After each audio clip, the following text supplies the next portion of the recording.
আজিৰ পাঠ ৰাষ্ট্ৰীয় পতাকা যুক্তাক্ষৰ।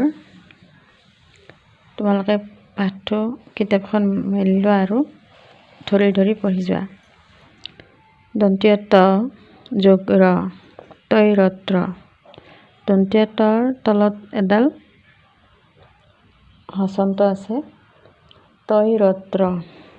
দন্তীয় ত যোগ ব তৈ বত্ৰ। দন্তীয় ন যোগ দন্তীয় ত নৈতন্ত। দন্তীয় ন যোগ দন্তীয় দ নৈদণ্ড। দন্তীয় ন যোগ দন্তীয় ধ নৈধন্ধ। প যোগ ৰ পৈৰপ্ৰ। ভ যোগ ব বৈবব্য। ম যোগ ভ মৈভম্ভ। তলব্য হ যোগ ব হৈবস্য। মূৰ্ধন্য ষ যোগ মূৰ্ধন্য ত হৈতস্ত। দন্তীয় হ যোগ ব হৈবস্য।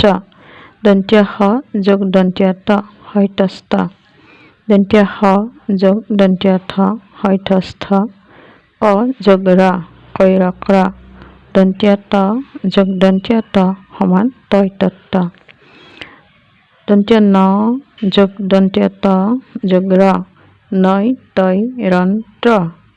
নৈ তৈ ৰন্ত্ৰ। মূৰ্ধন্য ষ যোগ মূৰ্ধন্য ত যোগ ৰ হৈ তৈ ৰস্ত্ৰ।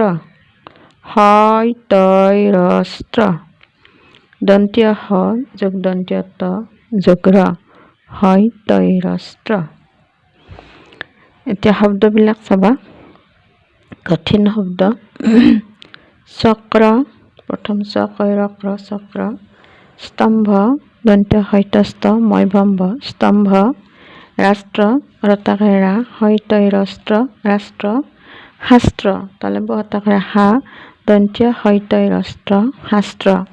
স্বাধীন দন্ত্য হৈবস্য ততাকাৰে স্বা দন্ত্য ধ দীৰ্ঘইকাৰে ধি দন্ত্য ন স্বাধীন। আনন্দ আ ন দন্ত্য নৈদণ্ড আনন্দ। আগস্ত আ গ মূৰ্ধন্য হৈতস্থ আগস্ত। পোন্ধৰ পতকাৰে পো নৈধন্ধ ৰ পোন্ধৰ। ২৬ দ্বিতীয় ছটাকাৰে চা বৈবব্য তাৰ হস্যইকাৰে বি দ্বিতীয় ছ ২৬। ৫০ প নিয়স্যন ছ তাতাকাৰে চা দ্বিতীয় ছ ৫০। প্ৰস্থ পত্ৰকাৰে প্ৰ দন্ত্য হৈথস্থ প্ৰস্থ। গণতন্ত্ৰ গ মূৰ্ধন্য ন দন্ত্য ত দন্ত্য নৈ তৈ ৰন্ত্ৰ গণতন্ত্ৰ।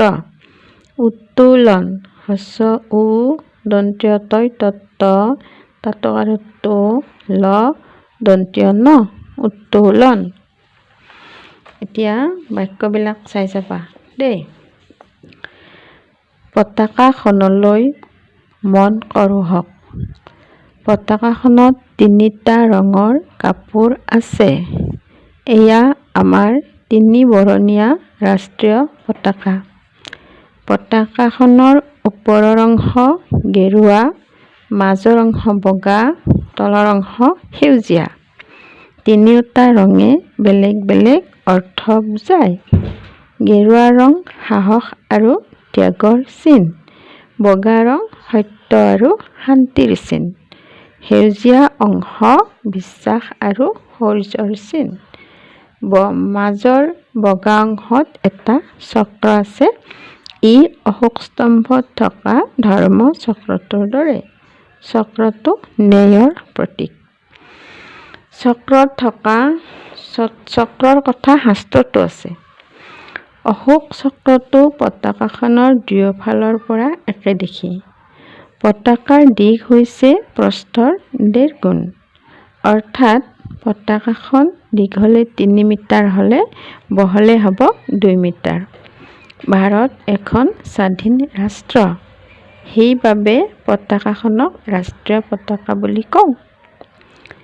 ১৯৪৭ চনৰ ১৫ আগষ্ট তাৰিখে ভাৰতে ইংৰাজ শাসনৰ পৰা স্বাধীনতা লাভ কৰে। সিদিনা প্ৰথমবাৰৰ বাবে স্বাধীন ভাৰতৰ ৰাষ্ট্ৰীয় পতাকা উত্তোলন কৰা হৈছিল। 15 আগষ্টৰ দিনটোক স্বাধীনতা দিৱস বোলে। 1950 চনৰ 26 জানুৱাৰীৰ দিনা ভাৰতীয় সংবিধান মানি লোৱা হয়। 26 জানুৱাৰীৰ দিনটোক গণতন্ত্ৰ দিৱস বোলে। বছৰি দুয়োটা দিৱসত পতাকা উত্তোলন কৰা হয়। গণতন্ত্ৰ দিৱস আৰু স্বাধীনতা দিৱসত আমাৰ বিদ্যালয়ত প্ৰধান আচাৰ্যই পতাকা উত্তোলন কৰে। পতাকা উত্তোলনৰ পাছত ৰাষ্ট্ৰীয় সংগীত গোৱা হয়। আমি সকলোৱে সমবেত হৈ পতাকাক সন্মান জনাওঁ আৰু আনন্দ উপভোগ কৰোঁ। এই পাঠটো মই তোমালোকক মাতি দিলোঁ। তোমালোকে 3 বা 4 বাৰ যিমান পাৰা ধুনীয়াকৈ ঘৰত মাতিবা।